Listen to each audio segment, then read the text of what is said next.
Welcome back to Rocket Talk. We are back now for episode 55, and for the first time in quite a long time, guys, the three of us are all here together. Yes. Woo!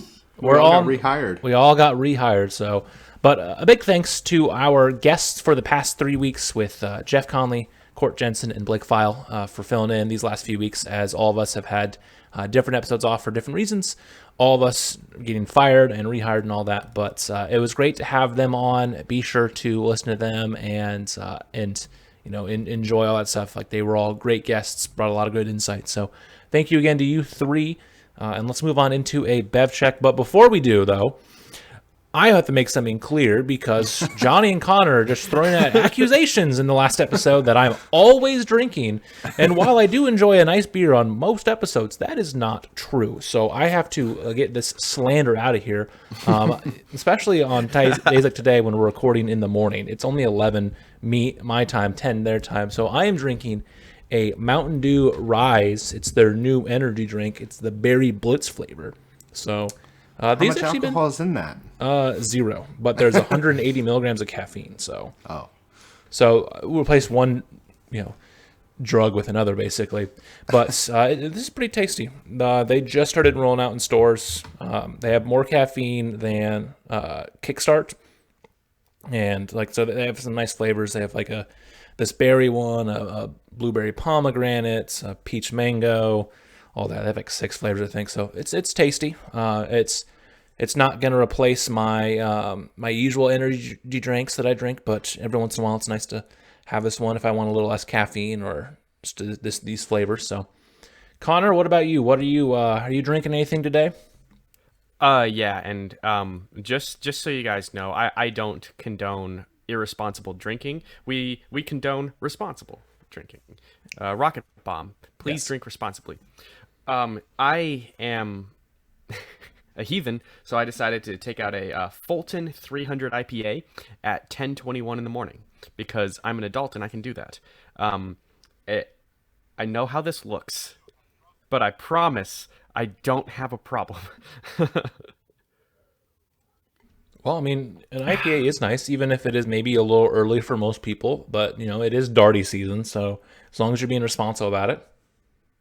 Yes, this is just my way of celebrating the harsh Minnesota winters leaving, and now we can get back out in the sunshine, and everyone can see my really pale legs. There you go. Johhny, are you drinking anything? Yes, I am drinking something. I am drinking a V8 Fusion mango... Oh, crap, I put it away. It was, I told you earlier, it was mango something. It was like a mango peach, remember. I think. Mango, that might have been it. Yeah, mango peach, and it is good. All right, that is a very good V8 Fusion flavor. I like that. Since Johhny has been drinking his vegetables and fruit recently, so proud of you, Johhny, for being a healthy boy. You. While Connor and I are ingesting alcohol and lots of chemicals in my drink. So, well, Connor and I had a very fattening day yesterday. So, yes. Yeah, there was a lot of food that we should not have eaten, but I have not had really anything good in a while. So, yeah, I'm feeling like a fat boy, so I need to drink my V8. Awesome. So, glad that all of us have some nice, tasty beverages. Let's move on. We have 3 Blast Off or Blow-Ups this week. The first one is going to be on the Falcon and Winter Soldier premiere. Then we'll talk about Raya and Crash 4 as well in a second. But first, Falcon and Winter Soldier. So, Johhny, I know you watched this. Connor, I know you have not watched it yet, just like WandaVision. But Johhny, what are your thoughts then on the first episode of the second Disney Plus MCU show?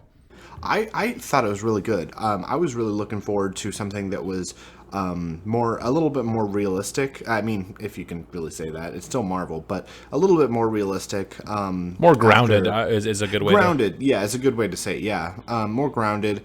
After WandaVision, not to say I didn't love WandaVision, I absolutely did, but this is something that's kind of it really dives deeper into the characters in a much different way. WandaVision really dove deep into the relationship between Wanda and Vision, but this is going to dive deeper into Falcon and Winter Soldier's as characters, not just their relationship with each other, but who they are with their family, with new people in their lives, with each other, and even themselves, really. So I really like that this is going to be it's going to be action heavy, but it's also going to be really focusing on those two characters and everything else around them, which is something that WandaVision really didn't do much of. So I am really excited to learn more about the world, what's happening post Thanos, and yeah, we're just going to get to see a lot of their perspective, which is going to be a lot of fun, because I really like Bucky as a character a lot. So yeah, I was, it was a pretty slow burn for the episode, very action heavy at the start, and then a lot more of characterization, all that. But the fallout of the blip is just such an interesting concept of everything, and it's nice that we're seeing this one like address it a little more than what we saw with the second Spider-Man movie, and we only got briefly in WandaVision. So like this expanded on the fact that like billions of people coming back is going to have repercussions on a lot of things, whether that's something as simple as getting a loan from the bank or just whatever it is. And so getting that on top of the fact that these are like someone that people know as an Avenger, and then Bucky, like while he was kind of more in the shadows, like then Bucky has to deal with the fact that he is now in a world that he is not used to, since like before he was brainwashed it was the 1940s, and now he has to deal with all this stuff all these years later with things like cell phones and online dating and all that, on top of the repercussions of dealing with his demons in the past of being the Winter Soldier. So yeah, it was I liked it a lot as well. It set the show up pretty well. I'm excited to see when they come together and everything. It's a nice palate cleanse is a good way to kind of describe it as well, because WandaVision was so out there. Loki is probably also going to be very out there. So having more of a traditional show that will feel like a little piece of a MCU movie rather than like some weird out there thing will be nice to see as well.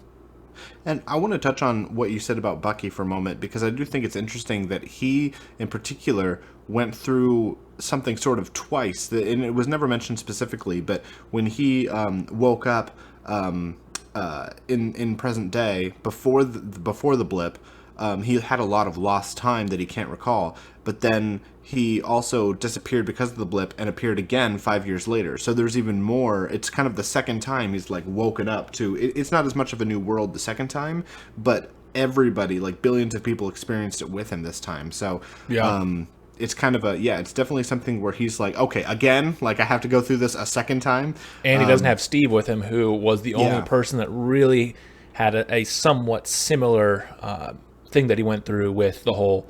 Even though Bucky was doing things in the time that Steve was on ice, they kept wiping his memory, so he had little to no recollection of it before. So it's like I said, the whole psychology and the sociology of everything that happened with the blip and like what that meant for the universe and like after is such an interesting concept that like they could just do a whole like documentary series just on like how that'd be in that world, and it'd be interesting. But yeah, it's a good one, Connor. You'll have to definitely watch it too. It definitely feels more like you're watching a part of, say, Captain America 4 rather than something completely new like you got with WandaVision.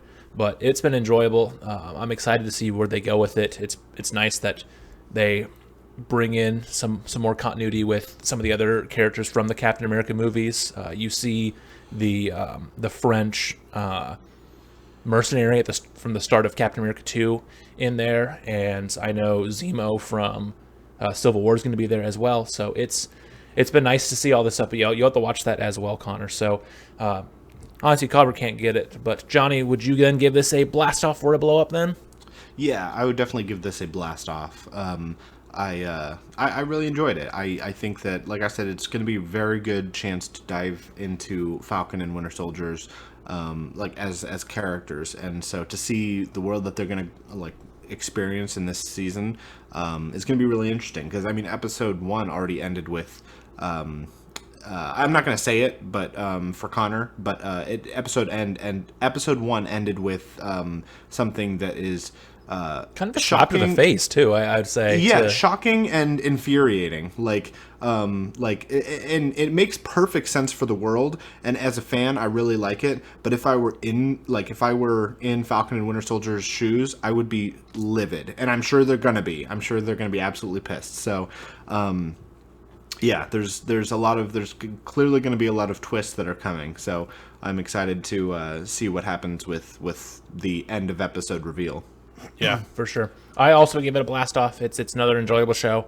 What's nice is these are a little bit longer than what both the episodes of Mandalorian and WandaVision were.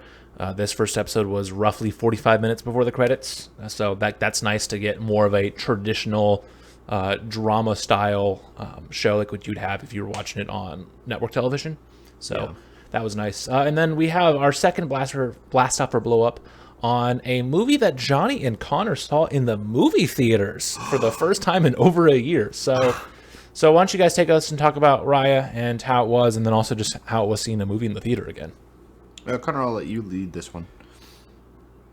Gosh, it was really great to get into the theater. And for people that are a little bit nervous about that, Johhny and I were one of 3, I guess, groups in the movie theater. And it was huge. It was an AMC in Apple Valley, Minnesota, just outside Minneapolis. And it was actually a lot of space, but definitely take precautions and wear your mask. But to get a movie theater experience for the first time in over a year was so gratifying. I mean, Johhny and I are huge, and I'm sure Luke is too, huge movie theater goers, I suppose, because it is a different experience than at home, even if you have a decent setup. As far as Raya and the Last Dragon, it was really the only movie I had an interest in seeing at the moment, and Johhny was just like, okay, sure. And it ended up being a fantastic time. It was a lot of fun.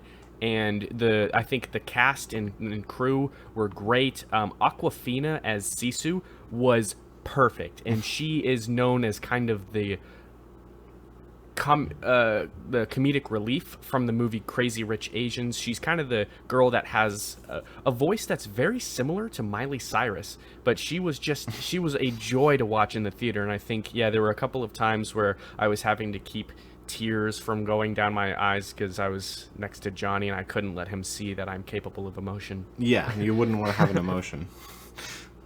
Definitely not. And I loved it. So no, you go ahead.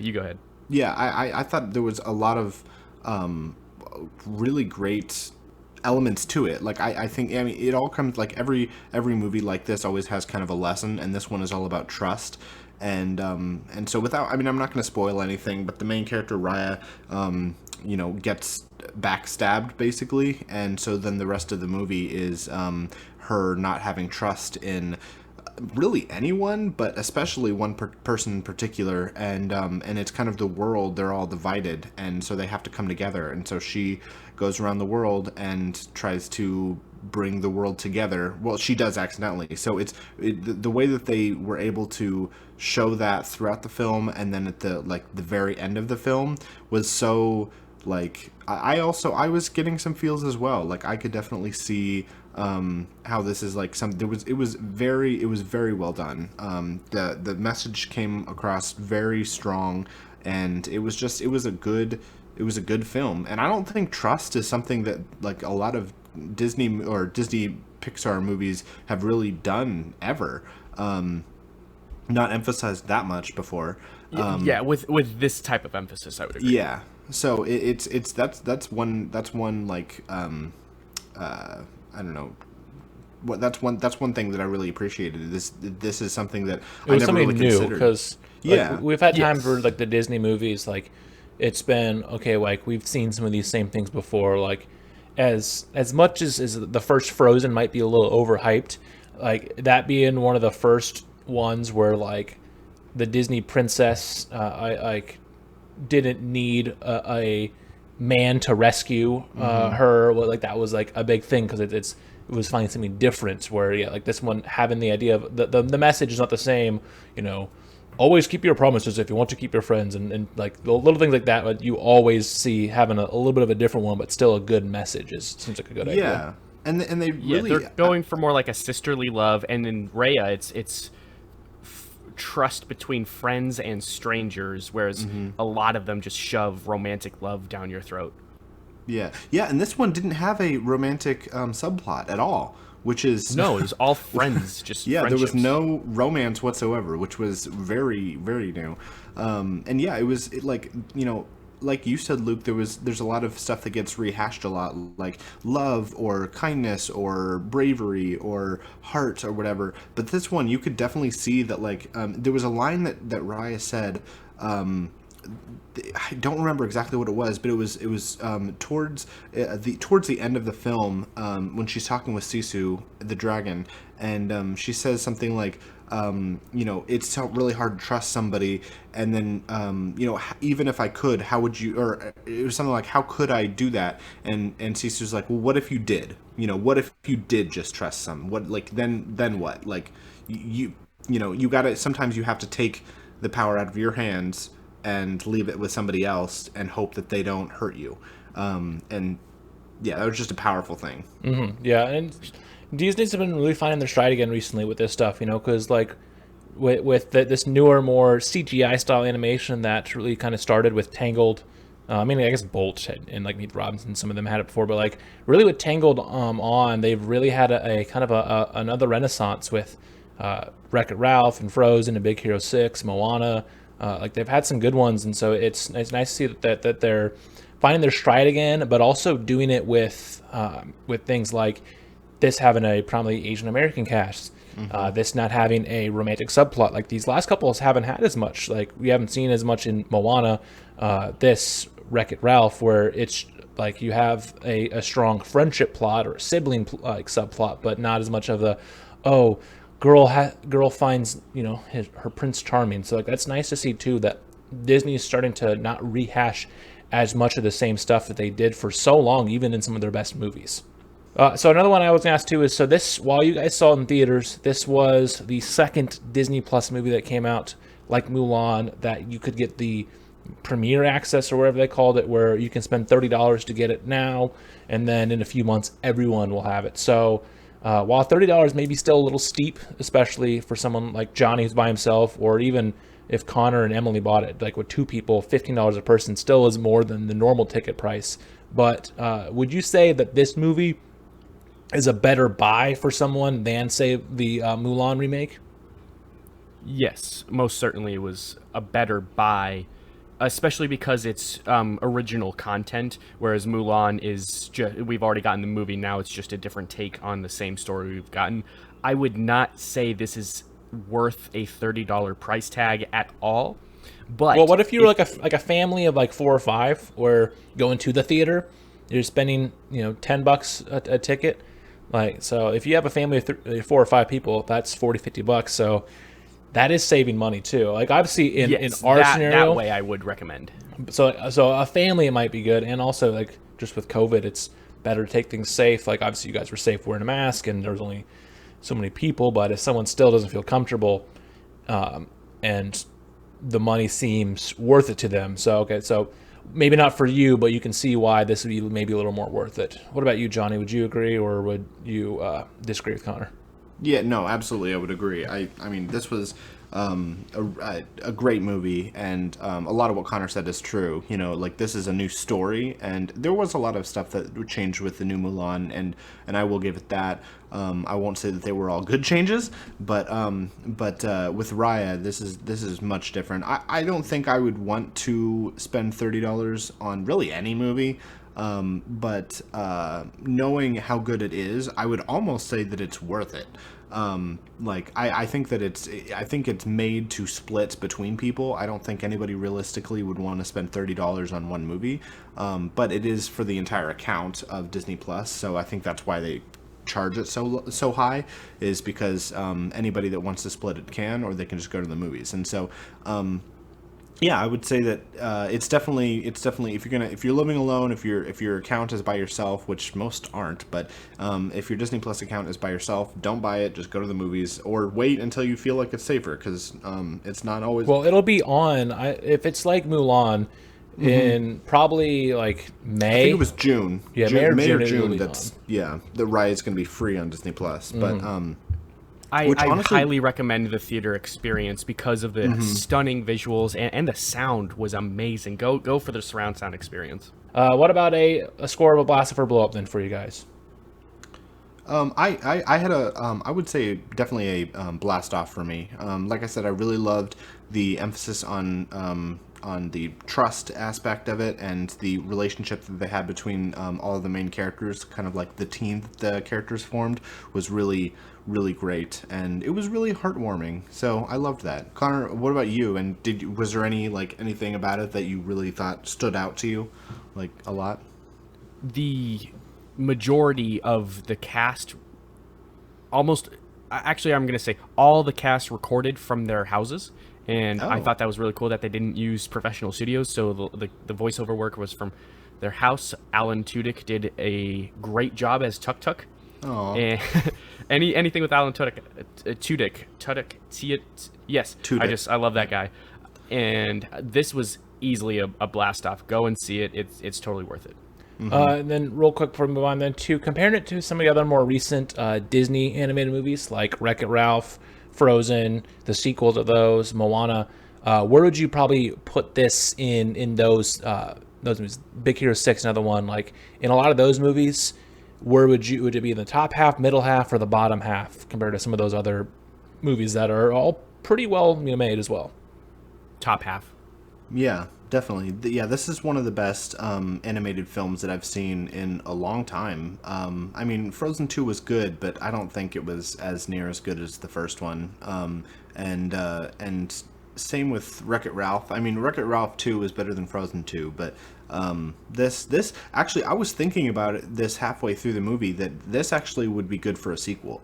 And I think that this could be something like The World Is All Together, at the end. Oh, spoiler alert, they saved the day. I don't know if I needed to say that for an spoiler. In a animated Disney film, Pixar film? What? I know, right?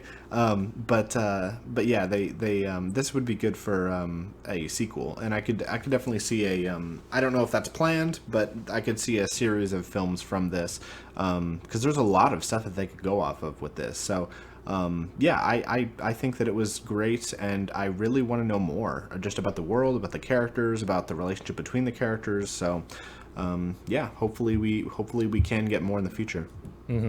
And then the last one we have for a Blast or Blow Up is Crash 4. So a couple weeks ago, Crash 4 came out onto the Switch, as well as a upgraded port to the PlayStation 5 and the Xbox Series consoles as well. So Johhny was finally able to get the new Crash game, and I was able to get a nice free upgrade, which also drove me to finally finish it, since I was so close to finishing the main story. So real quick, Johhny, what were your thoughts on the game then, as someone who has very limited experience with Crash, with most of your experience with Crash now being from Crash Team Racing before this? How did you feel this platformer was? I thought it was good. I definitely thought it was way too unforgiving. I mean, I'm a big I'm a very good platformer kind of player. Like those kind of games I can do pretty easily. Like that's kind of, I'm not very good at racing. I'm not very good at shooting games, but when it comes to platforming, that's my jam. So like I knew that even though a lot of people said this game was going to be hard, I knew I could beat it, because if it's beatable, then I'm going to beat it. Yeah, I liked it a lot. I liked that it was a challenge. I think it competes with Donkey Kong Tropical Freeze for how difficult it is, like how unforgiving it is. Yeah, there's a lot. I will say that I think that the only thing that's certainly harder than this game is the impossible layer in Yooka-Laylee and the impossible layer. Because in Crash you can die as much as you want, and they'll give you a timer, a counter for every time you die, which is kind of like, hey, this is how many times you messed up, kind of like a middle finger to you, which is kind of fun. But you can always like get set back to the previous checkpoint, and if you die enough, then I've noticed, and I could be wrong, but I've noticed that they new give you checkpoints appear. especially if you play on the newer, because you're playing on the modern. There's the classic one where you have your regular. You start with 5 lives, and you can build up with 100 Wampa fruit, and then if you get a game over, you have to start of the level. But they make it so if you're struggling, there's sections in between that that one of the regular boxes will turn to a checkpoint box. So if you are struggling, it can. And I've noticed that with ukulele, in the possible layer, you get a lot of hits that you can take, but you only have one time to get through it, and so there's no checkpoints or anything. And so if you get to the end and you die at the end, then you don't have a lot of experience there because you so rarely make it, and you can't just like restart at the previous checkpoint. So this definitely made it a lot more difficult. But or sorry. I mean, this Crash's method made it less difficult than the impossible layer, but still more challenging than a lot of platformers I've played before. So, is there a level in particular that you can think of that gave you the most trouble? There's 2 that I can think of, and I don't have the names at the top of my head. But there's the one where the most deaths I've ever had, but not necessarily the most like frustrating, was when you're chasing after Cortex and you're in the city and you're jumping on the backs of on the tops of the buses and you're trying to run forward towards him. I finally beat it after like 70, maybe 60, 70, 80 deaths, something like that. But each death could happen in like 15 seconds, so it was like it wasn't a long time to get through, and that's what made it not as frustrating, is because it was such a quick death and a quick restart. But I think one of the most challenging parts was something similar, actually. In the space world, there was a part where I was running on the back of some kind of alien thing, and I was jumping from turtleback to turtleback. Like there was this big turtles flying in the sky. I think they were turtles. I don't know what they were. And I had to jump on the backs of one to another, and he was so hard to control on that thing that I kept falling off and dying. That was really frustrating. I had like 10 to 15 failures just in that part alone. And that was hard for me because it took a while to actually get to that point from the checkpoint, so it was really frustrating.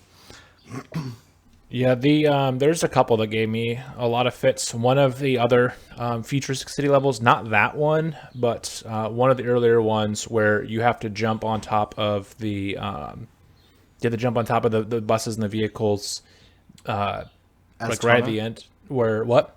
As Tana? Yeah. Oh yeah. That level, that with it's a Dingo and Tana level. That level, I wanted to break something when I was playing that. That one was frustrating. But then on top of that, the last section of the last level of Cortex Castle was also one, because you have to time your flips just right when you change the elemental masks. Mm-hmm. And there were times where I was like the split second off, or I was a split second too far. Like there was at one point where when you flip from the mask, you flip gravity to the mask that phases stuff in and out. I was too far to the right where the mask spawns. So then while I was flipping, like going upside down, it picked up the phase mask. And so then I just fell and died. I was just like, really? I finished that level with over 100 deaths, where most of my other level, the Tana level, I think I had about 50 or 60.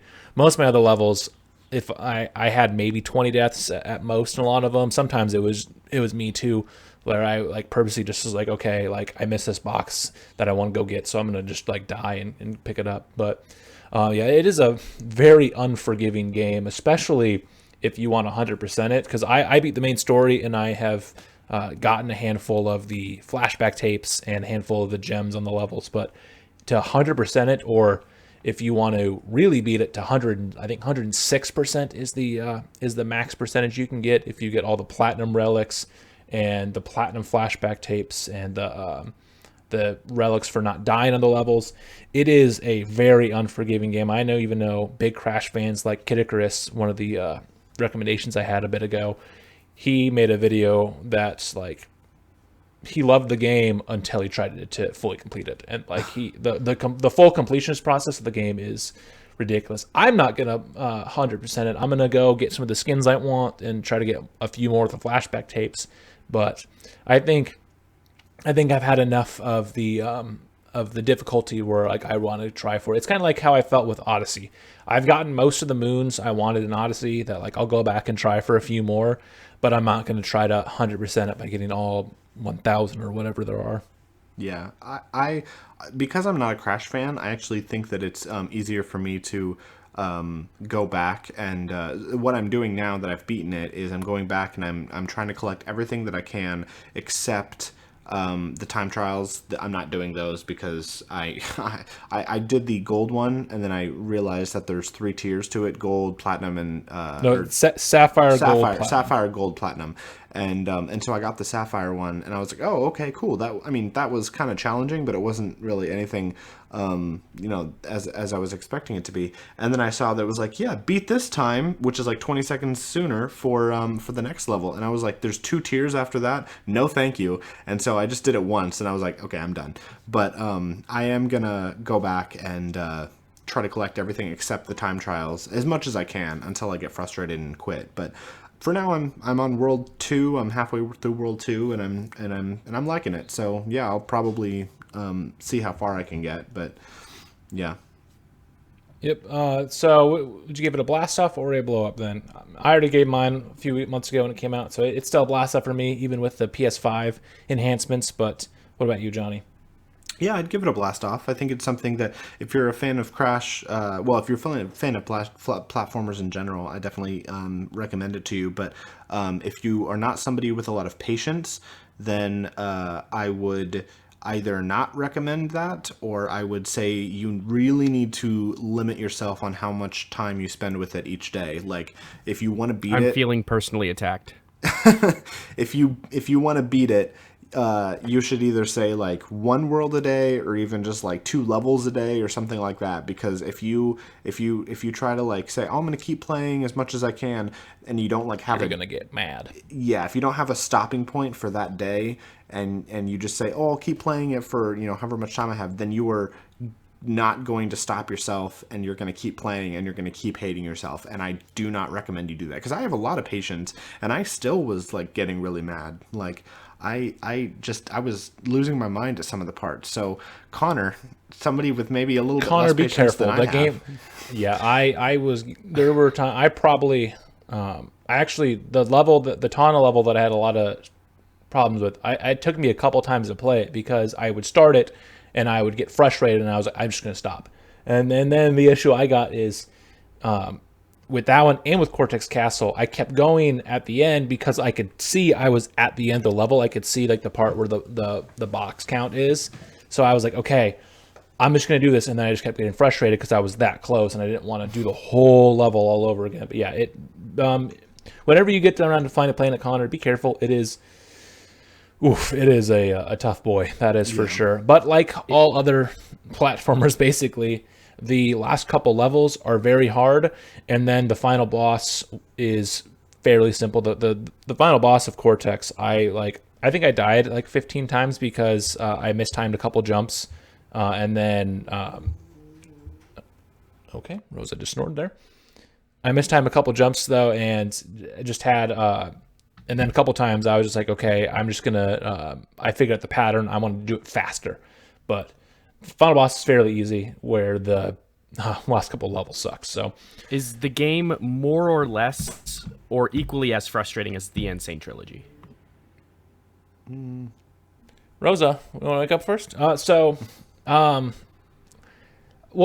the issue with the Insane Trilogy is that with the physics changing, it does change a little bit of the difficulty. It's not as precise as, for the most part, as Crash 1. It's more probably on par with Crash 2 or Crash 3 in terms of the difficulty. But in terms of, like, as frustrating it can be, if someone played enough of the original Crash games and then went back to it, with the Insane Trilogy, they might have more frustrations, or just the physics changes and how that does mess up some of the levels of Crash 1. Maybe Crash 1 still sucks more than Crash 4 is more difficult, but... Yeah, it's. I would say it's about the same. I actually beat this one on like the Insane Trilogy because I was getting annoyed at the levels I was stuck on Crash 1. But Same. it's an enjoyable game though. There's a lot of fun Easter eggs and callbacks to the other Crash games as well. I mean, Johhny mentioned in the space one, there's some characters that show up in there that I wasn't expecting to have show up in a mainline Crash game. But yeah, it's a fun one. I definitely recommend it as well. And now it's on all consoles but PC, and it's gonna be on PC I think later this week. So. But we can move on then into our topic of the week now, and so it's a very timely one with the recent release of the Snyder Cut of Justice League. So we've seen fans kind of get their way with different franchises, with extended cuts, redesigns, and a lot more. So I guess a question I have for you guys for the topic of the week is: do we as fans have too much power? So before we jump into that one, though, first I want to talk about the Snyder Cut. First, kind of a mini blast up or blow up on it. What are your guys' thoughts then on the Snyder Cut? I personally have not watched it yet because I don't have 4 hours of my time to devote to it right now. I have had other things to do, but I'll probably watch it in parts this week. But what are your thoughts on the new cut of this film, especially if you compare it to the original? Superior in every way. It's I mean, this one has the proper setup that the last one lacked for each character, and so whereas a lot of characters in the previous film did not feel like they've earned their place, this one now they do. And Johhny, you would probably agree with me, this works better as a 4-hour movie than it would as 2 separate movies. Yeah. It's definitely like, if it makes a lot more sense for it to be one movie because it's all a lead up to the big fight at the end. Whereas if it were 2 movies, it would feel like it's a lot of getting the team together as one movie and then not doing anything with the team, and then the second movie is actually fighting. So like I am glad that like it's weird that it's 4 hours because I don't think I've ever seen a movie that's 4 hours long. But it makes a lot of sense because this is just the vision that he had, and especially since it's not a theatrical release, it makes even more sense. And I wonder, and I think we might have talked about this last week with Jeff, but I wonder if 4-hour films are going to be more and more common because movie theaters are going to be less common, I think, and they have been in the past few years, not just because of the pandemic, but in the past few years, movie theaters have been less popular. It's just been a lot of movies that are on Netflix or Hulu or whatever. So I do wonder if 4-hour movies are going to be something that's going to be happening more often.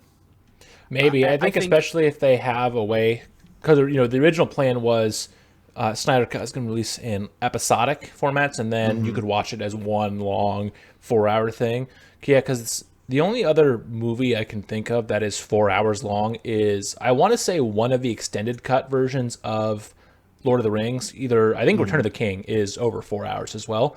And then the extended versions of the other 2 are like 3.5 hours. So like those are movies as well that are also very long, but yeah, I haven't seen either before. I have the only DCEU movies I've seen is both Wonder Woman's.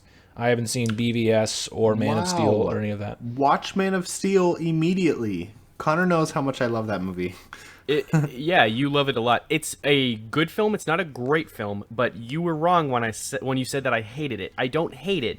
It's just a solid film. Nothing more, nothing less. Well, it's one of the best films ever, is what he meant to say. Oh wow! But okay, Shawshank is the best. It seems like though, it seems like though that you guys think that this was a better thing to do with all the reshoots that Joss Whedon did and all the cutting that he did. That basically, because from what I've heard, basically is that Wonder Woman is the only character that like her like storyline has like the least that is improved because hers was already fine in the original, where everyone else's, especially Cyborg, is like miles better because you actually get their characters fleshed out. So both Cyborg and Flash get a lot more time to like be a hero and more time to like just more time to know about who they are. There's a scene at the beginning of the story where Flash saves Iris West, and it's kind of him meeting her. And that scene wasn't in the original, and Iris isn't anywhere in the original Justice League, and she really should have been, because they need to like set up the Flash movie for for the future. But just knowing that a little bit more about Flash is great. I want to add that Joss Whedon is so out of touch with what Zack Snyder's vision was, that like, and I'm loving, I don't know if you guys have seen on Twitter, I think it was, that Zack Snyder's kind of throwing shade at Joss Whedon now, because he's cut out some parts of a 2-hour movie and added stuff in to double the runtime, which means that so much of what Joss Whedon did is not in there. And in BVS, there's the iconic line where Batman asks Superman, "Do you bleed? You will." And then in the original Joss Whedon Justice League, Superman, remembering that, it's a callback to it, and he looks at Batman and goes, "Do you bleed?" And which is so stupid, because very stupid. And so somebody tagged Zack Snyder on Twitter and was like, does Superman say to Batman, "Do you bleed?" And Zack Snyder responds, no, that's literally so stupid. It is. This one, I mean, I love Joss Whedon's Avengers. It was really great, but it felt almost purposeful, and maybe it was, maybe it wasn't, but it was so superior in every way, and it made a great film. And so, like, to clarify that, like with the Flash and the Cyborg, you got to see them be young and naive in different ways. The Flash is kind of late for everything that is important, but he's saving the day still. And then the Cyborg, he's a quarterback, he's a leader, but he's still wanting to be noticed by his dad. The fact that they cut that out, it just makes it feel like Joss Whedon didn't try to make it feel like a complete film. If anything, he made it feel like an incomplete film, and I just don't understand why the studio would let this go. Like, people are loving long-form media, podcasts, and if we're binge watching things, shows like 5, 6, 7, 8 episodes at a time, 10 if you're Johnny, they love long form. So to kind of complete this thought with answering the previous question, is 4-hour films are going to be a lot more common in probably the next 5 to 10 years, and people are going to go to see them in theaters, and they're going to love it because we're binge watching everything anyway. Yeah.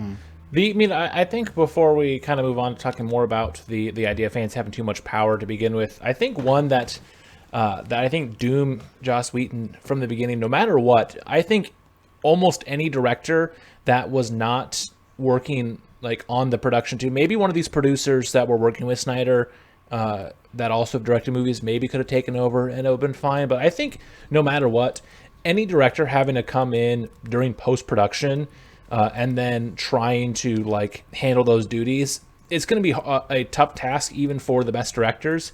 And then on top of that, you have someone like Whedon who has kind of an ego and may not be the best person to work with.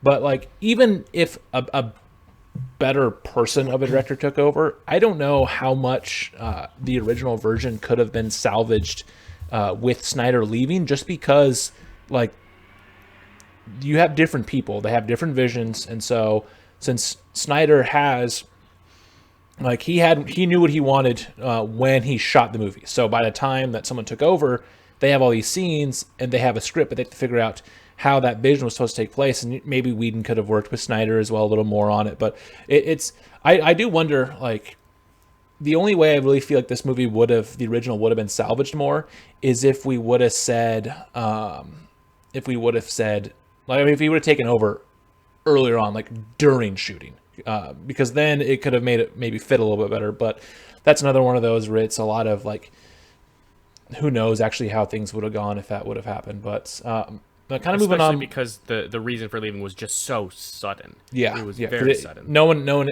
plans to leave because of the death of a child. So yeah, it's nice that we finally got this. But kind of moving on more of the whole to the fans having too much power. This is not anything new. We've seen with Justice League. We saw it with Sonic last year with the redesign. and we've seen it a ton with a lot of other movies. What are some examples that we can think of outside of Justice League and then Sonic that the fans using their power has helped something? Would Sonic Mania count? That was one of the first things I could think of. I guess kind of, yeah. Since that was basically a fan game that got pitched to Sega and they did it, but then Sega had to be like, oh, let's put our hands on it and have a lot of old levels on it too. But I guess that can be a good one, or Kickstarters for a lot of things in general too, like things like Yooka-Laylee and even though Mighty Number 9 maybe got a little too ambitious with their ideas, Mighty Number 9, Freedom Planet, some of these games started out as spiritual successors to games like Banjo, Mega Man, Sonic, or Kickstarters for things like new ports of Tide of Tasmanian Tiger and other games like that. So Kickstarters is a good example as well on top of Sonic Mania. But are there any of those too where you can think of ones where like things like changed as well? We've seen times when actors have been, quote, canceled for bad behavior and then they got written out of the movies, or there was one with Kevin Spacey where they reshot all the scenes he was in with a different actor that replaced him and stuff like that. But what are some other ones you can think of maybe that like fan outcry has led to big changes, like maybe we got with Snyder Cut or with Sonic?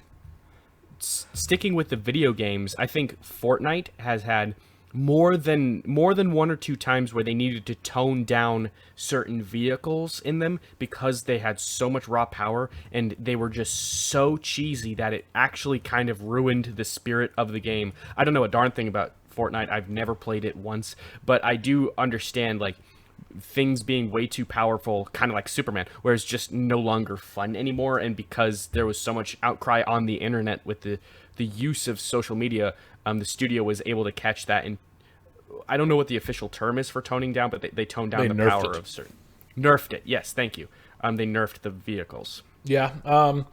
That's when you dive deep into video games, especially online ones and more the games as a service model, you definitely see that a lot. There's been a ton of times where when the new Call of Duty comes out, a gun will be head and shoulders above the rest, like by far the best gun used in the game, and then the fans outcry about it, and then it gets toned down, and so then you have it where it's a lot more balanced. Overwatch is a good example of that as well, where there's so much of the game that is completely different now in 2021 than in what it was in 2016, which has had a lot of mixed reactions to it when these happen in games, because it can do something like in Overwatch, the competitive league, they changed something like that in the game that was a strategy by one of the teams that was the best during the regular season, and then the team lost in the playoffs because they changed a rule. It'd be like if you were watching baseball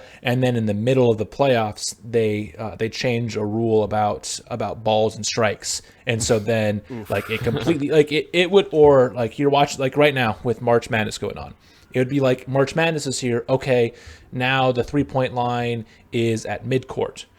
How does that change? And things like that, or the basket is smaller. Like there's so many things that it would change and it would ruin team strategies, and that did happen as well.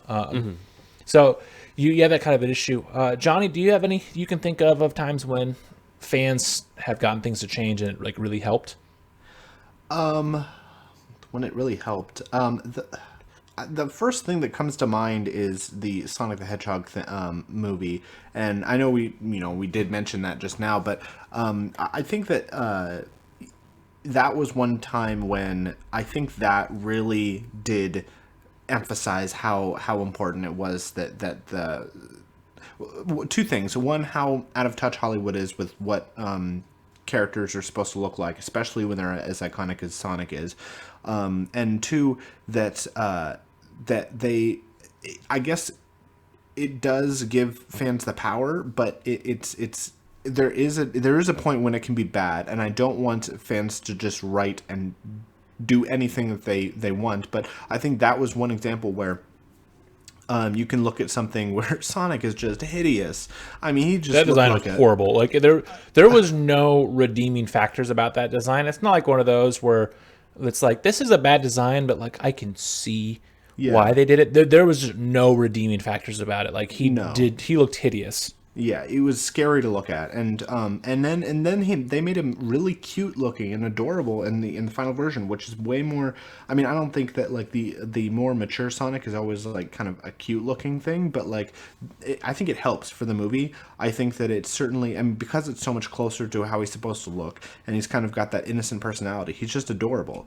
But to have gone from that like horrendous monster that he was to something that's really adorable really sold the movie, because if they were trying to play him off as cute with the old model, oof, can you imagine? Like, Yeah, seriously. Well, 'cause what's funny is, yeah, like his redesign is closer to his normal design, but it still isn't like there still is a difference with his. yeah, and that's okay. But yeah, but it's like it's hard to think about how that movie would have been with his human teeth and his more realistic looking eye. Like it's still the rest of the movie was still, you know, solid enough that I think the movie would have been better, like still fine, but the movie just fits better with that design because it looks and feels more like Sonic than what the original one goes with. Because like when you look at those scenes from the trailers, it's a night and day difference between the first trailer and the second trailer in terms of like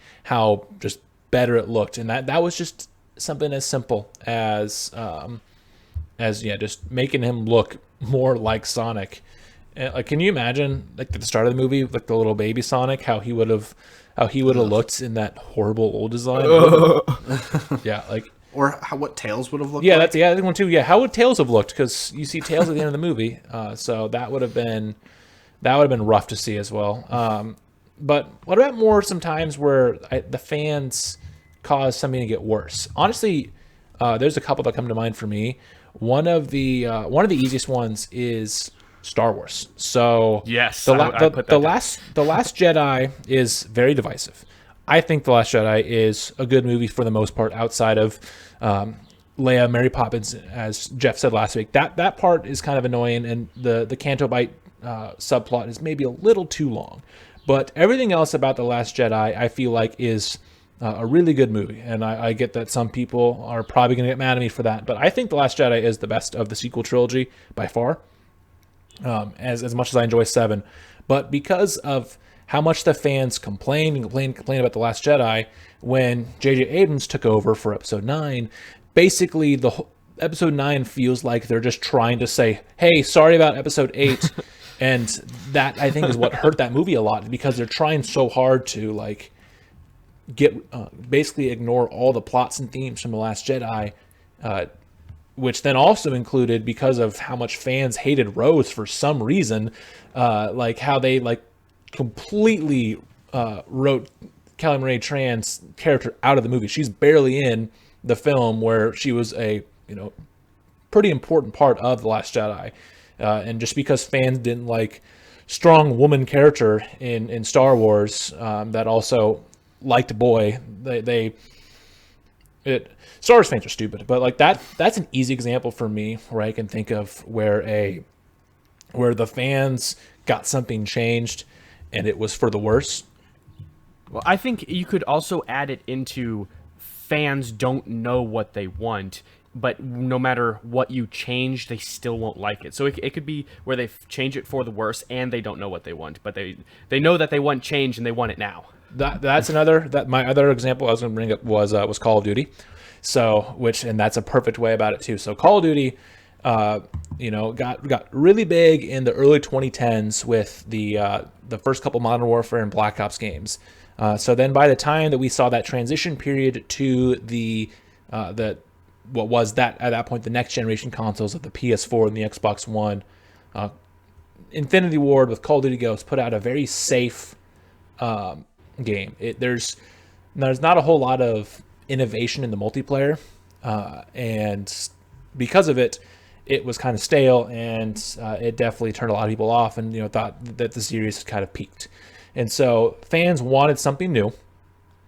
And so then we got something new with 2014's Call of Duty Advanced Warfare, which, speaking of Kevin Spacey, he was the villain in that game, and it pushed the series into its couple year stretch where it was a lot more futuristic, a lot of more of your exo movements, jetpacky gameplay, and the fans wanted something new.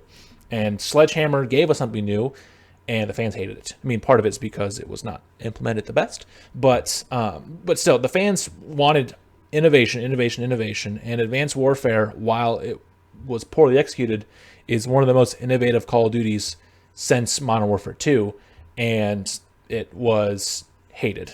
And then we go back to boots on the ground, and then fans hated that because of other reasons as well. So Call of Duty fans just are never happy with anything, like Sonic fans and Star Wars fans. But that's another one I could think of. You could add to that is they just never take a break. They never take a year off. And if they had that, if they knew what they wanted and they had some sort of a break, maybe we could see some sort of rejuvenation. Yeah, maybe. I mean, them doing different developers each year can help them a little bit, but yeah, it's one of those that, I mean, I said that a few weeks ago, that honestly the best thing the series can do is take 2021 off.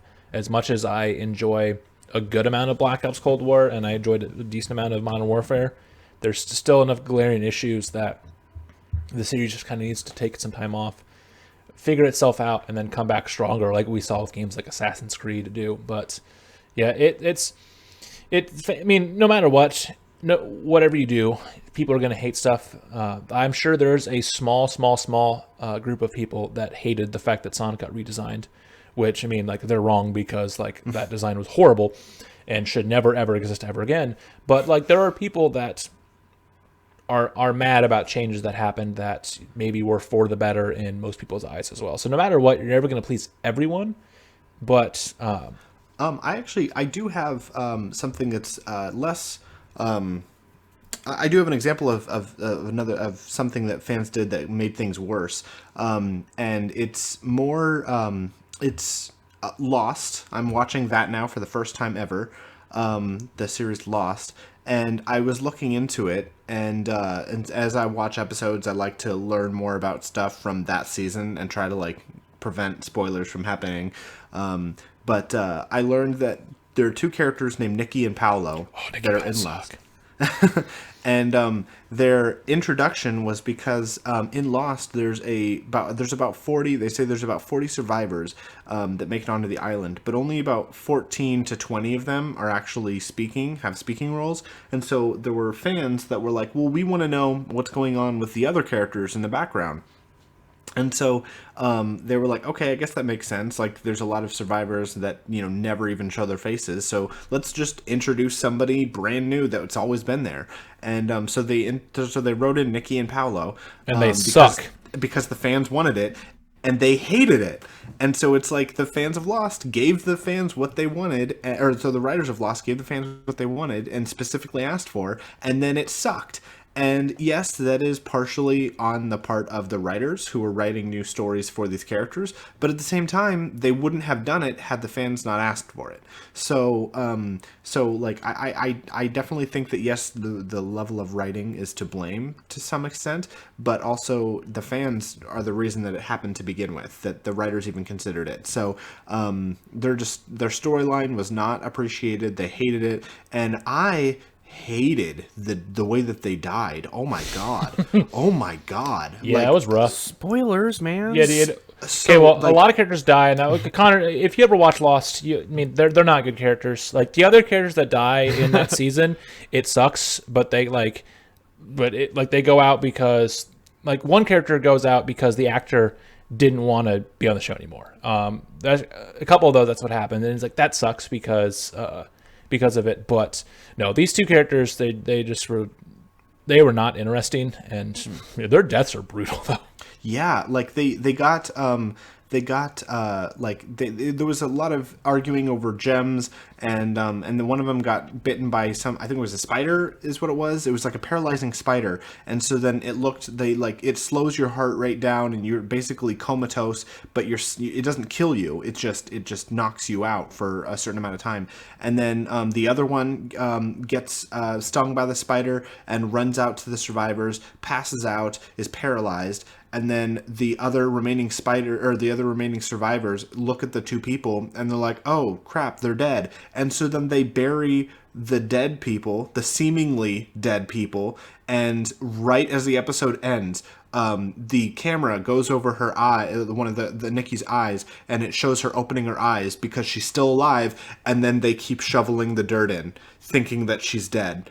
And so they literally That's horrifying. I know. Yeah. So they had no idea. They had honestly, no idea that they buried people alive. Out of all the like main and like secondary main characters, like I'm even trying to think, like even some of the characters, like some of like the more villainy characters that like, oh, like you like. Don't tell me anyone that dies in seasons 5 or 6 because I don't know that yet. But like there's some of the more villainy characters that you just like hate as like a character, but like you at least you hate them because they're a good villain or and stuff like that. But yeah, no, like I have a list pulled up of all of them. Like the only other character that I really didn't like in the first couple seasons that I was like happy when they died was Ethan, but that's because of the way that they spoiler for Ethan, but the way that he was written. Like most of the other characters that either die or living, doesn't matter who they are. Like I like most of the other main characters in the show.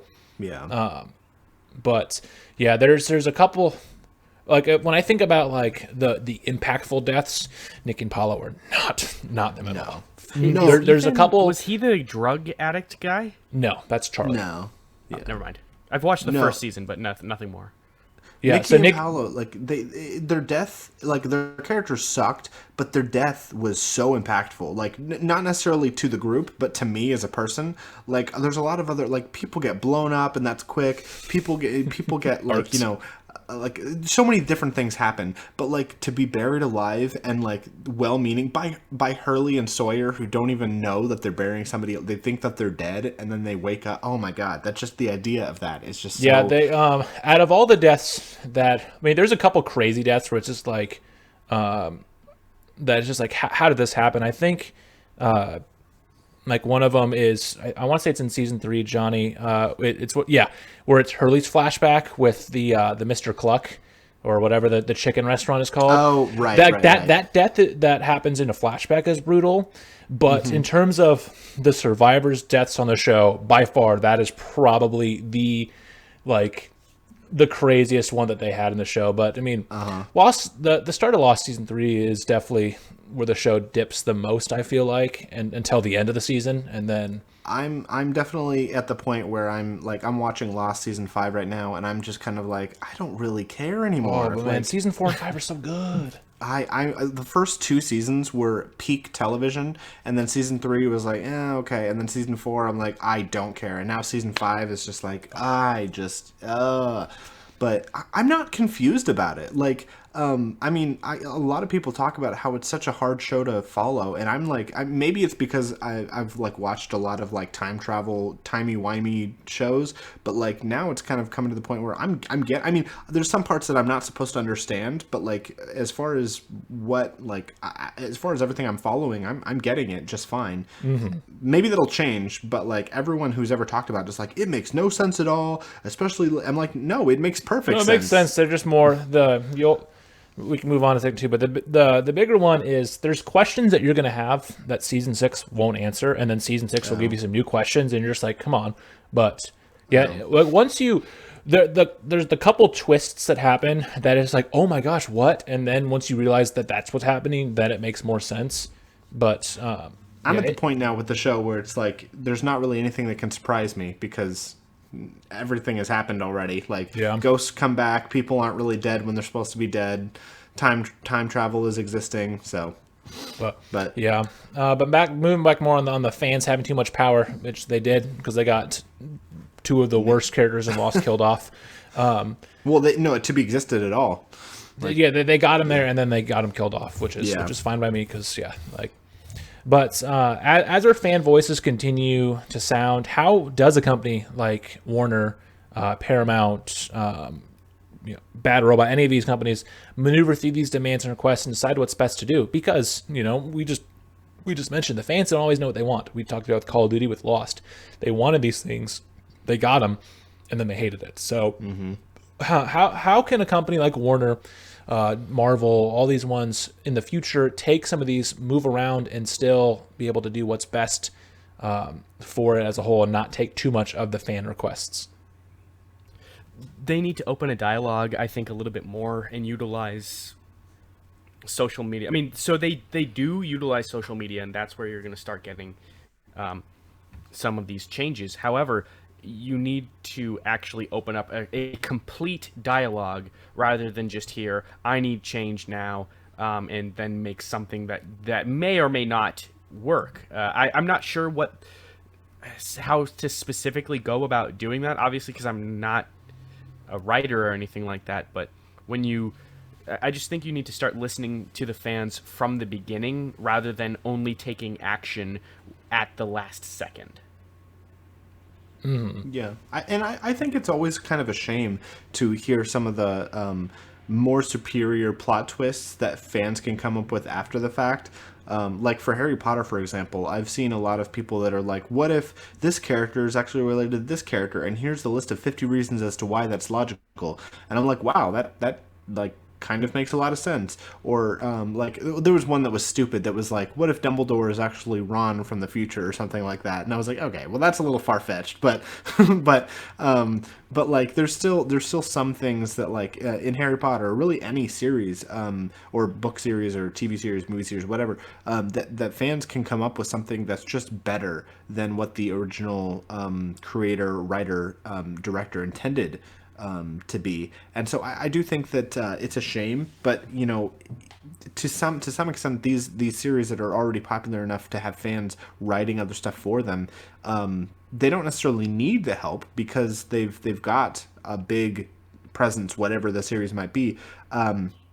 But I do wonder, you know, if there's a vision that people are attached to, like let's say Lost, for example. The first 2 seasons are very good in a lot of people's eyes, and they really loved them.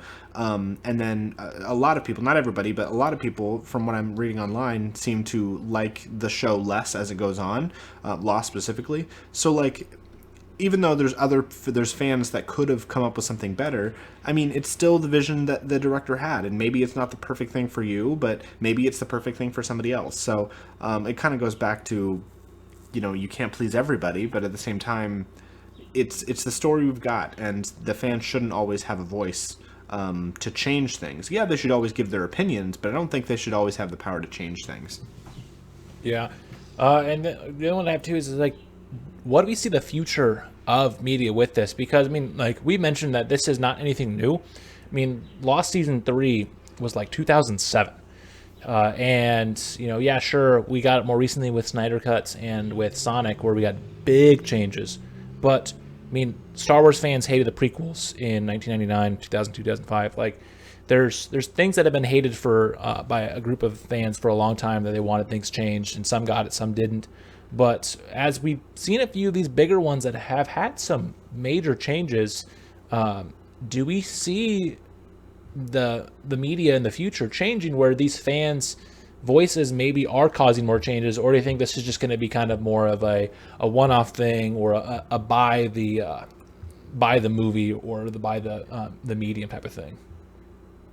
We're going to see studios shamed into behaving as the way they should have from the start, but I think it's going to be some sort of pendulum swing over to the fans, and then it's going to land in the middle at some point where it starts a healthy dialogue between the fans and the studios. I think studios will just stop interfering and let creatives do their thing. Writers and directors, for the most part, with notable exceptions, pretty much know what the fans want, especially if they're coming straight from the source material, or if this writer or director has already been involved with the source material since when they were kids, and it's kind of, let's say, a love letter. But studio execs, personally, I just don't know what they're thinking right now, especially with Justice League. They saw a good movie and said, well, we better put a stop to that. I think now we're going to see a healthy dialogue. Yeah. The near-term shaming, long-term. I mean, obviously, cyberbullying corporations is always fun. I mean, it's not in like movies, but we saw it happen in the NCAA.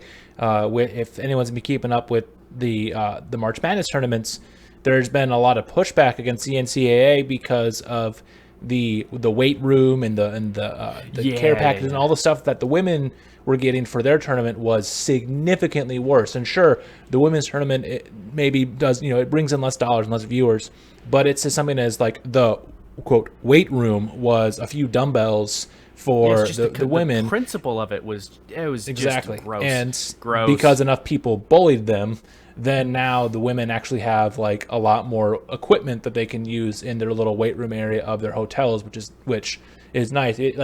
We shouldn't have to cyberbully corporations to do this, but cyberbullying corporations does work, whether it's in movies or sport organizations. But always cyberbully the corporations.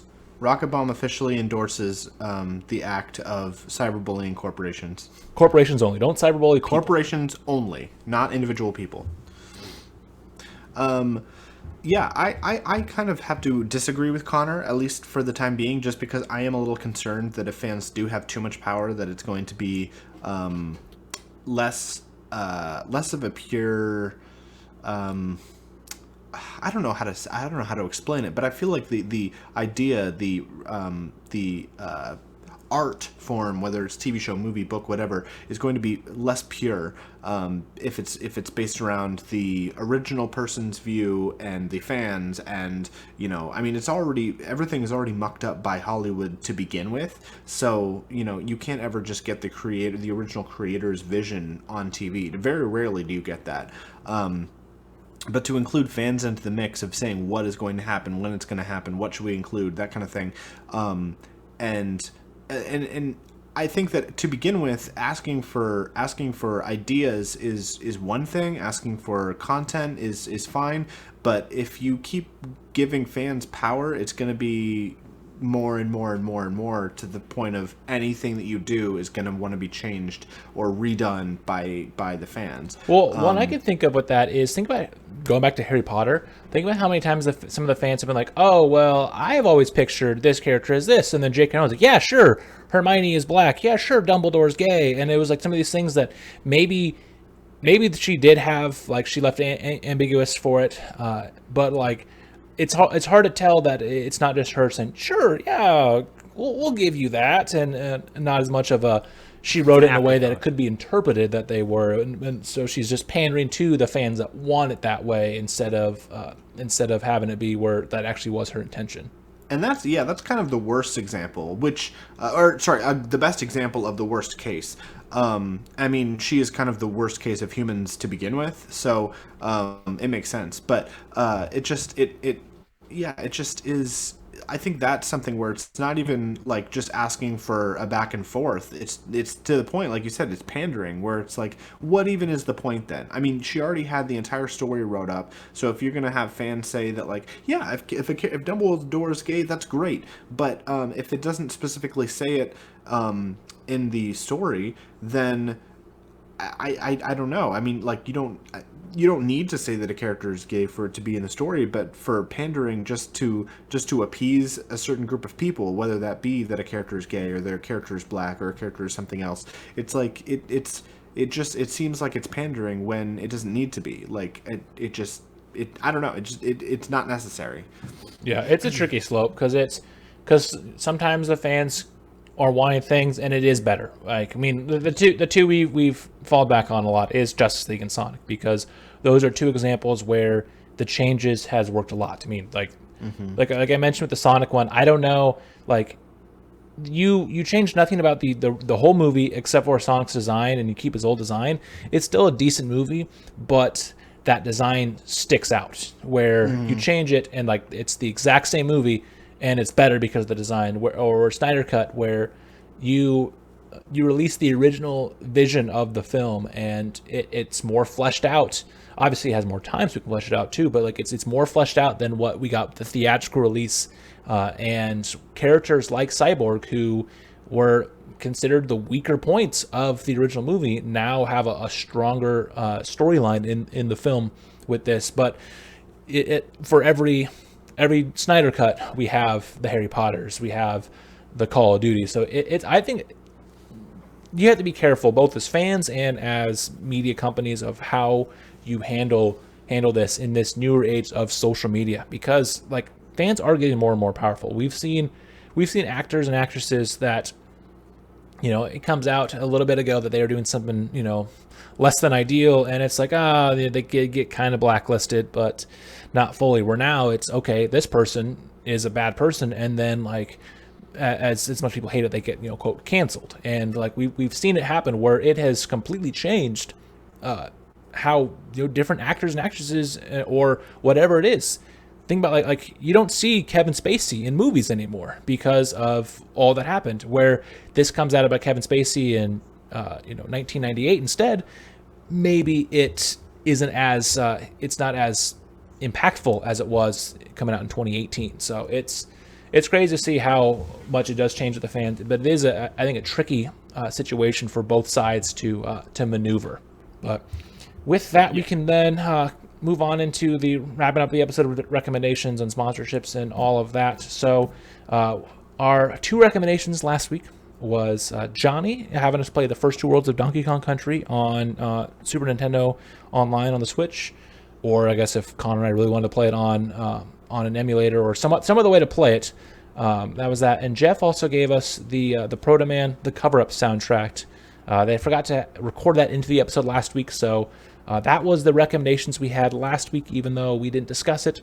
So, Johhny, first, before Connor and I can talk about our thoughts, what made you pick giving us DKC for your recommendation this week?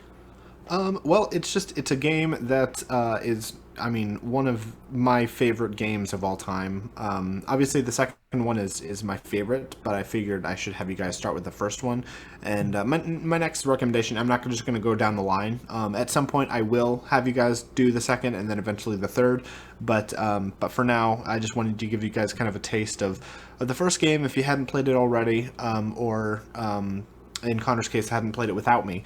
It's one of my, it's where you said, Luke, a while ago that Crash Team Racing and Crash in general is one of the most influential games for you. This is one of the most influential games for me. So, it's just one of my favorite game series, and it's a game that I used to play with my grandpa like every summer when I was a kid, and it's a lot of fun. So, very awesome. nostalgic. Yeah, I've only played a handful of moments of, some of the Donkey Kong games, stuff like that. I played a little bit of Tropical Freeze when I had my GameFly membership as well. But I was definitely excited to give it a shot, especially, I remember when I read my book, Console Wars, I talked about on the show a few months ago. They talked about this game and how, mind-blowing it was when it first came out, because, this was on the Super Nintendo, and having these 3D models of Donkey Kong and Diddy Kong and the enemies in a Super Nintendo game was so groundbreaking at the time. And it's crazy that it laid the groundwork for a revitalization of the Donkey Kong character, because he kind of fallen by the wayside. So it was definitely fun to go and play through. Having the water level in the game that early was I was like, oh, okay, we're just doing it right away. But but yeah, it was enjoyable. It's no Sonic Mania, but if you are, no, I enjoyed it though. It was fun to go through and see what your Crash Team Racing or what your Wrath of Cortex or whatever other one Connor would have as one of his more influential games. So I definitely enjoyed it myself. Connor, what about you? I've played this before with Johhny, and I did not have fun with it whatsoever in the past, because Johhny and I would play 2-player. We would play for a couple of hours, and usually I would rack up less than 5 minutes of playing because I would die instantaneously, which is not an exaggeration. Johhny can attest. I would die instantaneously, and then he would complete a couple of levels before he would die. But this time, I got to play from the beginning, and it wasn't nearly as hard as it has been in the past for me. I found myself at first correcting the direction the game's physics would bring the characters when I just need to let things happen. And as soon as I did that, as soon as I just let things happen, I got way further. I game overed on the second level, but then when I finally just let things happen and worried about the enemies instead of the physics, I got all the way to Barrel Canyon, I think it was, before I game overed again. Whatever was the level right before the first save point. I game overed, and then from there I was able to get way further. I was able to like clunkily chug along in the game. However, I did die a lot. I died so much because I'm still not good at punishing video games. And this one punishes you in the way that game over means game over. Video games nowadays do not mean game over. It just means you have to watch a little animation and then get back into it. But yeah, I learned that the body has to touch an object, not just the limbs. The limbs touching an object doesn't mean shit, but the body actually has to touch the entire thing. And I guess the last thing I can say is fuck Minecart Carnage. Oh yeah. Yeah, that level sucks. I mean, as much as I was bashing on the water level, just because it's like the joke that the water levels are always like the ones everyone's like, oh, water level. Yeah, the Minecraft levels was not fun. Since I was playing on the Switch, I may have cheated a little bit, and if I was dying, I would just use the rewind feature. Oh yeah, that's fine. I mean, what? Yeah, you can just save it. I was wondering why you did. I mean, I thought you weren't doing it for like realism for the like how the game was meant to be played 20 years ago, 30 years ago. But no, I had no idea what this replay thing is. On the Super Nintendo and NES games, if you hit the two shoulder buttons, you can like rewind. So there's been times like I'll go play Mario and I'll mistime my jump and I'll just rewind it and then go. Yeah, it makes 6:30 a.m. to play this game. You can freeze it over literally 2 hours any point in the game, so bad. and then save any point in the game in middle of a level, whatever, and then just leave and then come back, load into that exact same point, and then just continue on. And if you die, you just load that same point on and you start from where you were. Or if you die, you can just hold a button, go back to right before you. So if you like mistime your jump, you could like rewind like 10 frames and fix your jump. So yeah. I did that for damn for it. mine. It So took me there like you go, 2 hours and 15 minutes to do this because I'm so bad at video games. Yeah, it only took me probably a half hour or so for everything to do it that way. But you guys were both able to beat Neki in the second world? Yeah. Okay. Minecart Carnage was harder than Neki. Oh, yeah. Yeah, absolutely. Neki's one of the easiest bosses. But Minecart Carnage is one of the most iconic levels in the entire series because that's the first minecart level ever in the series, and it's fun if you're good at these kind of games, but it is unforgiving if you're not. And it is, even me, I die a lot of times with that level, so it can be... Well, there's a part you have to do like 4 or 5 really epically timed jumps in a row because the platform cuts. It's like platform cut, platform... Yeah, and then that part really screwed me. Yeah, I had fun with it too. Yeah, it's not. But maybe it's... Yeah, even someone like Johhny, or something, even though I haven't had as much with the Donkey Kong ones, with playing Crash and a lot of Sonic growing up, like... Even, I've played a good amount of platformers, and that will still give me some fits too. Obviously, no matter what, if Johhny went and replayed it at the same time we did, he would obviously get through it quicker because he's played through it. It would be like if all of us started a Crash Team Racing save right now, I would easily wipe the floor over both of you because I've played that game to death, where Johnny's had a little bit of experience and Connor has like little to no. So and it's the same with Donkey Kong as well, where with Johhny, where he's obviously going to get through it better than we would because he knows what to expect. He knows the enemies that are about to pop out. He knows like the secret passageways to go through and all that. So obviously it's different for each person, but this game takes me about just a little over an hour to beat the whole game without trying to beat. Connor's like, what the hell? But I mean, think about it. Johnny's been playing this game since he was a child. So like, I've been playing an hour it like, per world for me. I've beaten it like maybe a dozen times, at least a dozen times. But that's not including all the bonuses. Like in this game, I don't go for all the bonus levels and all that. But just running through it takes me about an hour and 5, hour 10. The snow world, I will tell you, world number 4 is the snow world, Gorilla Glacier. You will be happy that I did not make you play that one because that is the hardest world in the game. Even though it's like there's 2 after it, the factory and the caverns. Like it's the hardest one, and it's so unforgiving. Like I hate the snow world. That's the only part that I hate about it. But so before Connor and I can give our reviews on it, what's your favorite level in the first 2 worlds then? I I really like. I'm really big fan of Coral Capers because it is an it is an underwater level, but it has the iconic underwater song, which, oh my god, how can I not? Wow, you're not even a Donkey Kong fan. I know. In your nerd card. Coral Capers song. How am I forgetting this? Aquatic Ambience. That's what it's called. Aquatic Ambience. It's one of the best tracks of its time, and still is one of the best tracks in video game history. It's one of the most iconic ones in video game history, and it's just so good. Just listening to it is so pure. I also love. I don't know if you guys knew this, but in Stop and Go Station, there was a level where you had to hit the stop and go barrels to make the rock croc stop. If immediately from the start, if you go right to the left through the threshold that you started in, you warp like 90% through the level, and you're right at the end. I did not know that. Yeah, so you can just walk right to the left, and I've played that level so few times because I just skip it all the time because I just like, nope, I'm just gonna pop right at the end. So that's a lot of fun.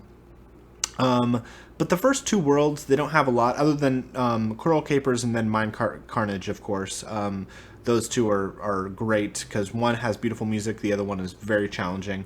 They're just those two are. Other than those two levels, there's not really a lot that I'm super attached to, but just the game as a whole is really great. Well, Connor, what would you then give it as a rating? I don't have anything that witty to say, but this was a lot of fun, and it brings back memories of me and Johhny in college. So I would definitely give this probably a good 8.5 out of 10. Near rage quits on Minecart Carnage. Nothing witty, just that.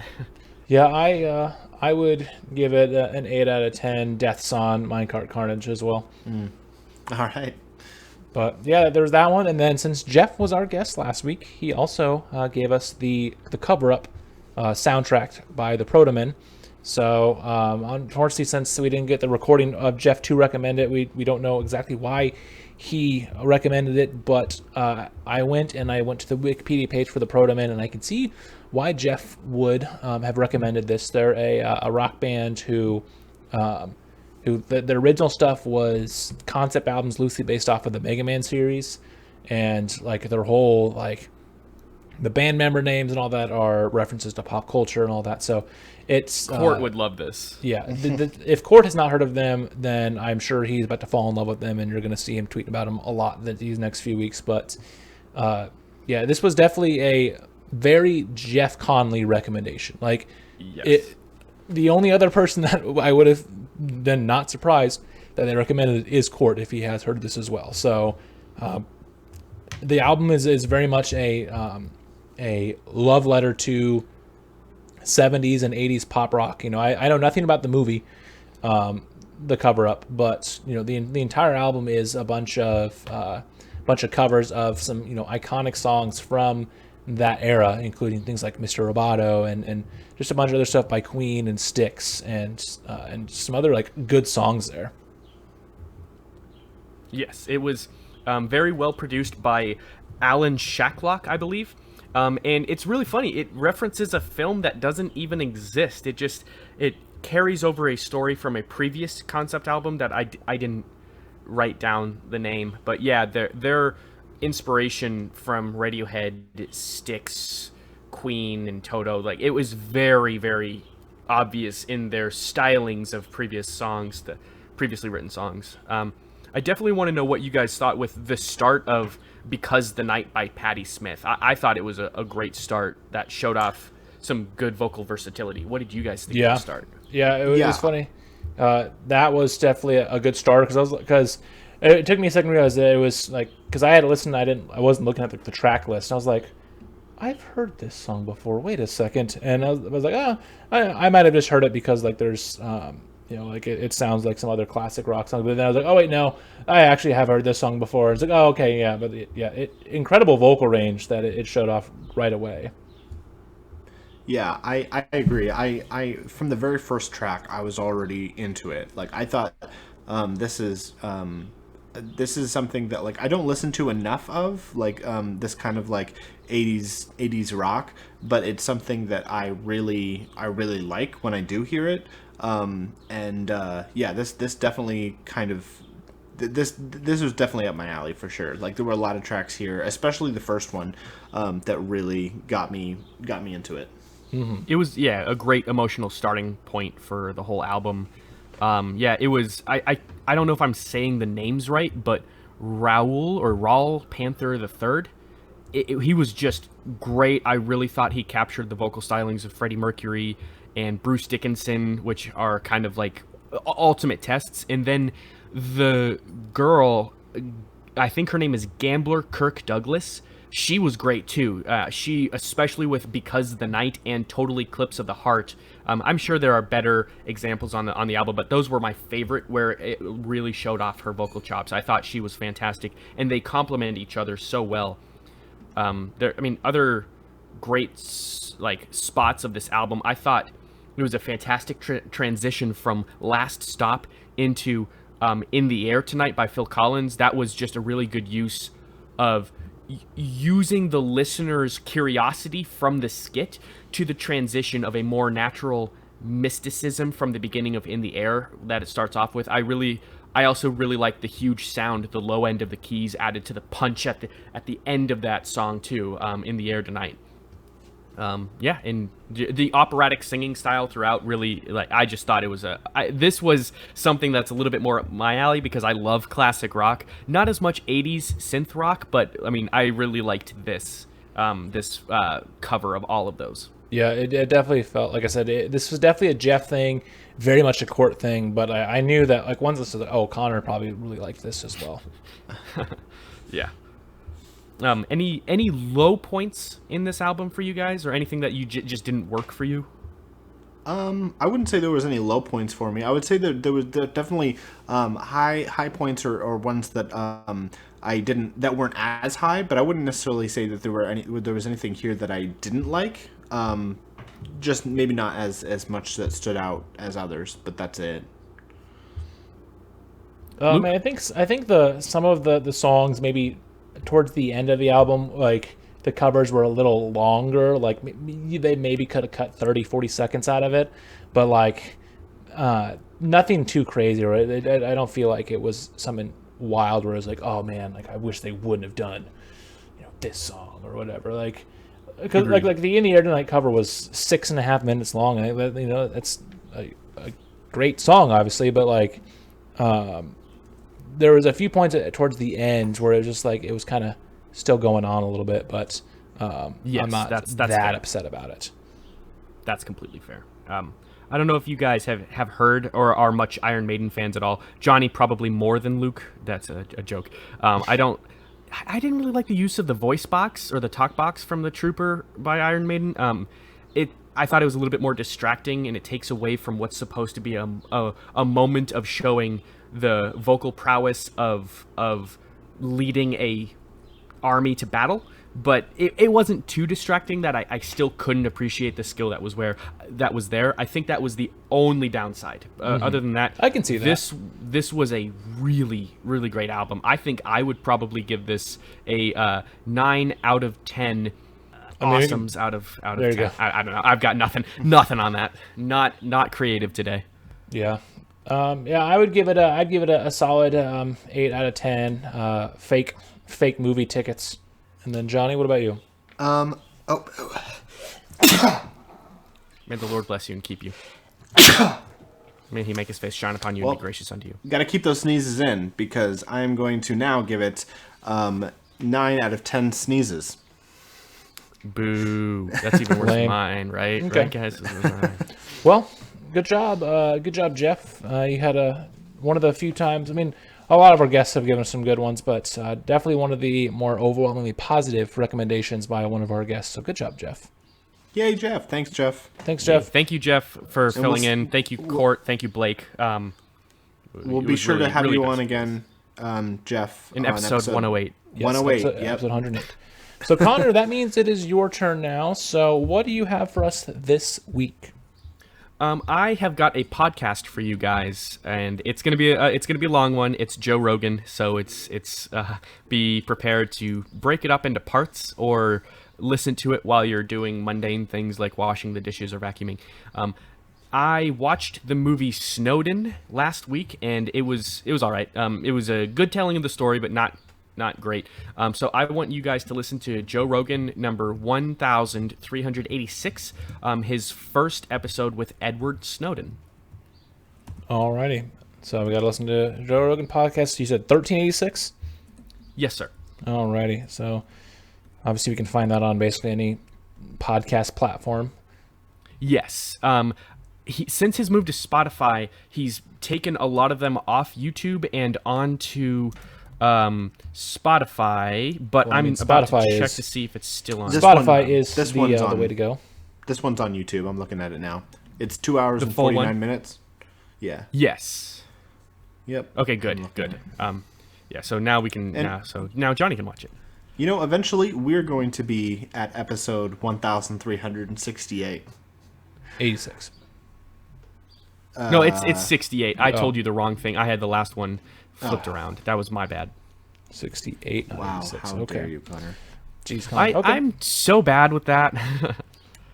Hey, but speaking of podcasts, this podcast is sponsored by Anchor, which means you can also have it on Spotify like you can with the Joe Rogan one. So, this podcast is sponsored by Anchor. You can visit anchor.fm to start your own great website that has helped us get it on there. And make sure you listen on Anchor, Spotify, and all that because it helps get us money. We're up to like $20.50. Woo! Heck yeah, guys. We're getting up there in the money. We can year's work almost of- quit our jobs with that money. Yeah. Not really, though. But also, this podcast is sponsored by ByLightFixtures.com. Visit ByLightFixtures.com for a trusted source of quality light and products for your business or home, because having quality lighting is better than things like genocide and whatever else that Connor brought up last week. Famine. Famine. That's a good one, too. And as always, too, a big thank you to Tom Taylor of Tailored Beats for the intro and the outro of this podcast. You can find him on SoundCloud at soundcloud.com/Tailored Productions, TAYLORED Productions. And also a shout out to the pal of the podcast, Zach Perez, with his new show, Title Screen, as I mentioned last couple weeks. His new podcast features Zach discussing the guest's most influential video games of all time. My episode on Crash Team Racing is out now and is on the same podcast services you can find Rocket Talk on, because he also uses Anchor. So you can also follow the show on Twitter at Title Screen Pod. And speaking of social media, don't forget to also follow us on Twitter, like us on Facebook, follow us on Twitch. Speaking of Crash Team Racing, I'm going to be doing a stream soon where I play through the Crash Team Racing story, where I use the characters on all their home tracks. So Crash on Crash Cove, Cortex Castle, and so on. So be on the lookout on that in the next week or so, as well as I get back into the streaming game. And just thanks again to everyone for always listening, as we've made it 55 main episodes in, plus a handful of spin-off and one-off episodes as well. It's fun that we're still doing this after a whole year of the pandemic. We're still finding stuff to do each and every week. So thank you to everyone who listens to us and all of our guests, and thank you to my hosts that we are back now. So You'll notice everything was fine until we started this podcast. Mm-hmm. Yep. So I'm not saying that it's Johnny's fault that COVID happened. Well, I was going to say it's also Connor's fault. But also, we didn't have a pandemic before Johhny was like, hey, let's do this podcast. So Technically, Johhny and I had been doing this for a little while, and then Luke came on. And then when Luke came on, shit hit the fan. I guess that's fair, too. But yes, I'm glad that we've made it now 55 episodes down. And, I guess since we have to get to at least episode 108 for Jeff's second episode, and at least 1,368 to tie Joe Rogan, I guess we have a bit to go. But we will see you guys next week for episode 56.